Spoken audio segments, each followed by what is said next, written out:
विराट जी, आपका तो नाम भी विराट और काम भी विराट। नमस्कार आप सर। दुबई में से आज समय निकाला और वहाँ तो ये खेल आपका बड़ा तनावपूर्ण रहता है। उसमें भी आपने और अपनी भागदौड़ भरी जिंदगी में अभी जो फिटनेस रूटीन फॉलो करते हैं, मैं जरूर चाहूंगा, देश भी जानना चाहेगा, क्योंकि नौजवान आपको आपके हर गतिविधि को देखता है, ये आपको कैसे मदद करता है। पहली बात तो बहुत बहुत धन्यवाद सर यहाँ पे हम सबको बुलाने के लिए। एक सब लोगों ने फिट इंडिया मूवमेंट के बारे में बात करी और इसके फायदे इसके लाभ हमको रोज अपनी डेली लाइफ में किसी ना किसी तरीके से दिखते हैं। सबने अपने एक्सपीरियंसेस बताए। मिलिंद जी ने भी बहुत अच्छी बातें रखी, बहुत इंस्पिरेशनल उनका भी काम रहा है, उनकी जर्नी रही है पिछले कुछ सालों में। मैंने भी बहुत ऑब्जर्व किया है। और मेरे खुद के एक्सपीरियंस में सर एक ट्रांजिशन एक्सपीरियंस करने को मिला मुझे कि जिस जिस पीढ़ी में हम खेलना शुरू हुए और जो उस समय खेल की हमारी डिमांड्स थी, वो बहुत तेजी से बदली एक समय के बाद। और मुझे ये एक्सपीरियंस हुआ कि जो एक हमारा सिस्टम बन चुका था, हमारा एक रूटीन बन चुका था, वो हमारे खेल के डिमांड्स के लिए सही नहीं था और उसे बदलना जरूरी था। क्योंकि हमारा खेल बहुत तेजी से आगे बढ़ रहा था और मुझे ऐसा महसूस हुआ कि हम कुछ फिटनेस के पॉइंट ऑफ व्यू से पीछे छूट जा रहे थे। हमारी स्किल में कभी कोई प्रॉब्लम नहीं थी।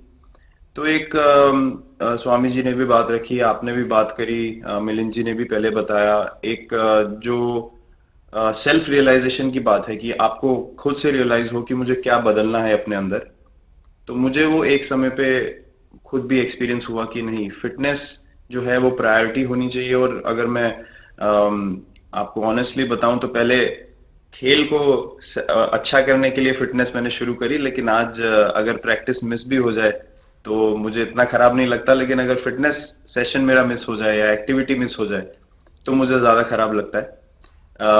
तो इसके फायदे जो हैं तो सर वो सबसे पहले आपको ये जो नया मंत्र जगा, तो दिल्ली के छोले भटूरे का ही बहुत दुखता हुआ होगा। बहुत ज्यादा सर। मतलब जो अभी हमने थोड़ी देर पहले बात करी कि हमारा जो नेटिव डाइट है, एक जिस रीजन से हम आते हैं उसका जो हम वो खाते हैं, उससे कभी मैंने कभी एक्सपीरियंस नहीं किया कि हेल्थ इश्यूज हुए हो या किसी को कोई बीमारियों का सामना करना पड़ा हो। मेरी खुद के एक्सपीरियंस में मेरी नानी, मैंने बहुत समय तक देखा, इतनी ज्यादा उम्र में भी उनकी हेल्थ हमेशा ठीक रही। हमेशा उन्होंने घर का सिंपल खाना खाया। तो मैं जब पला बड़ा तो शहरी खाना, मतलब बहुत ज्यादा बाहर का खाना होता था। खेलने कूदने जाते थे तो आते जाते बहुत सारी चीजें ऐसी खा ली कि जो हेल्थ पॉइंट ऑफ व्यू से अच्छी नहीं है। तो डाइट का भी एक बहुत बड़ा कंट्रीब्यूशन था, जो डिसिप्लिन नहीं था। तो वो फिटनेस, फिजिकल फिटनेस और डाइट दोनों चेंज करना पड़ा सर। उसकी वजह से ही चेंजेस आने शुरू हुए। और मैं इस चीज से इसलिए रिलेट कर पाता हूँ क्योंकि जैसे हमारे खेल में चेंजेस आए, आज की लाइफ की भी डिमांड्स बहुत ज्यादा हो गई हैं, बहुत हेक्टिक हो गई है लाइफ। तो अगर हम अपनी फिटनेस को उस पेस के साथ नहीं रखेंगे, सिंक में नहीं रखेंगे, तो हम पीछे छूटते चले जाएंगे। तो अगर हम लोग अपनी फिटनेस को नहीं इंप्रूव करते तो हमारे खेल में भी आज हम बहुत पीछे छूटते चले जाते। क्योंकि आप सिर्फ अपनी स्किल पे डिपेंड नहीं कर सकते। आपका जो मेंटल स्ट्रेंथ है, वो आपका शरीर कितना तंदुरुस्त है और आपका दिमाग कितना तंदुरुस्त है, उस दोनों का एक कॉम्बिनेशन साथ में चलता है। तो अगर मेरा शरीर सपोर्ट नहीं कर रहा है जो मेरा दिमाग सोच रहा है, तो मैं जो करना चाहता हूं मैं नहीं कर पाऊंगा। तो आपके मुझे छोटे सामने छोटे कैलोरी चेंजेस। कम करने का भी तो चैलेंज रहता होगा और इतना बड़ा काम करने का भी चैलेंज रहता होगा। उसको कैसे हैंडल करते हैं। सर मैंने अभी जो अपने अनुभव में मैंने ये चीज एक्सपीरियंस करी है वो ये है कि खाने के बीच में समय देना बहुत जरूरी है। हम लोग बहुत बार खाते हैं और फिर बड़ी मील के बाद वो छोटा छोटा खाते चले जाते हैं पूरा दिन। तो वो जो हमारा सिस्टम है उसको कहीं प्रोसेस करने का मौका ही नहीं मिलता खाने को, और रात तक हम खाते चले जाते हैं। तो मैं जब छोटा भी था तो 11:30 12 बजे डिनर हो रहा है, उसके बाद मीठा खा के एकदम सो गए। कुछ एक्टिविटी नहीं, कुछ उसके बाद वॉक नहीं। तो आई थिंक ये छोटी छोटी चीजें जो है जो बहुत मैटर करती हैं कि आप अपने अंदर के सिस्टम को भी कितना समय दे रहे हैं उस खाने को प्रोसेस करने के लिए जो आप खा रहे हैं। तो उसके लिए अवेयरनेस बहुत जरूरी है कि आप किस वजह से कर रहे हैं। आप अपने आप को ओवरऑल फिट रखने के लिए कर रहे हैं या फिर सिर्फ वेट लॉस के लिए कर रहे हैं, जैसे अभी रुजुता जी ने बोला। तो प्रायोरिटी बहुत जरूरी है अपने दिमाग में कि आपकी इंटेंशन ठीक होनी चाहिए, फिर अकॉर्डिंगली आपके रिजल्ट्स भी वैसे ही आएंगे बाहर। मैंने सुना है कि इन दिनों टीम के लिए एक योयो टेस्ट हो रहा है। क्या ये कैप्टन को भी ये योयो टेस्ट करवाना पड़ता है कि आपको छुट्टी होती है? और योयो टेस्ट होता क्या है, क्या क्या क्या करना पड़ता है?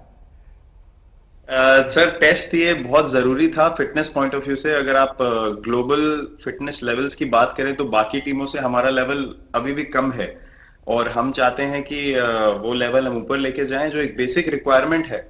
आज की डेट में हम लोग फोकस करते हैं कि जैसे T20 मैच हो गया या वनडे मैच हो गया, वो एक दिन में खत्म हो जाता है।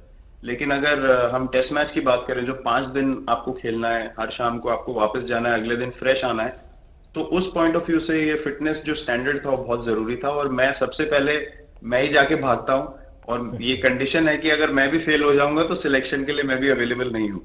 तो आई थिंक ये सिस्टम और ये कल्चर सेट करना बहुत जरूरी होता है। और उससे क्या होता है सर, ओवरऑल एक जो फिटनेस लेवल है टीम का बढ़ेगा। जैसे टेस्ट क्रिकेट में हमारा बहुत बार होता है कि आप थके हुए हैं, तीसरे दिन आके आपको, जैसे हमारे फास्ट बॉलर्स हैं आज की डेट में, वो दुनिया में सबसे ऊपर है, तो उनको अगर दूसरे तीसरे चौथे दिन आके वो एफर्ट डालना है फील्ड पे, तो वो डाल सकते हैं। पहले क्या होता था, स्किल हमारे पास हमेशा से रही है, लेकिन शायद जो मैंने आपको बोला वो ट्रांजिशन मैंने जो एक्सपीरियंस किया, हम लोग वो जरूरी समय जो आता है जहां पे शरीर थक जाता है और टीम को आपकी जरूरत है, वहां पे परफॉर्मेंस जो है हमारी डिप हो जाती थी और दूसरी टीम जीत जाती थी।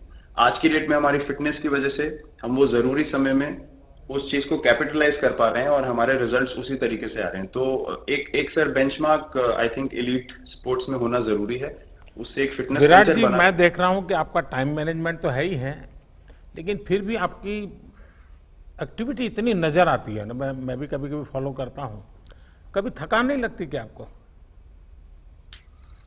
सर थकान अगर मैं ऑनेस्टली आपको बोलूं, थकान हर किसी को होती है। अगर आप फिजिकल एफर्ट करेंगे तो थकान होगी, लेकिन अगर आपका लाइफस्टाइल अच्छा है, अगर आप खा अच्छा रहे हैं, अगर आप फिटनेस रेगुलरली कर रहे हैं, आपकी रिकवरी अच्छी है, तो आपकी स्लीप अच्छी है, स्लीप पैटर्न्स अच्छे हैं, तो आपकी रिकवरी तेज होगी। तो अगर मैं थक रहा हूं और 1 मिनट में मैं दोबारा रेडी हो जा रहा हूं, तो वो मेरा प्लस पॉइंट है। तो आई थिंक वो मैंने एक चीज एक्सपीरियंस करी जो बहुत जरूरी हो जाती है। आपका ओवरऑल लाइफस्टाइल कैसा है उसके ऊपर बहुत डिपेंड करता है। विराट जी, बहुत अच्छा लगा मुझे, और मैं आपको, अनुष्का जी को और आपके दोनों के परिवार को निकट भविष्य की शुभ घड़ी के लिए बहुत बहुत शुभकामनाएं देता हूं। धन्यवाद sir, thank you so much.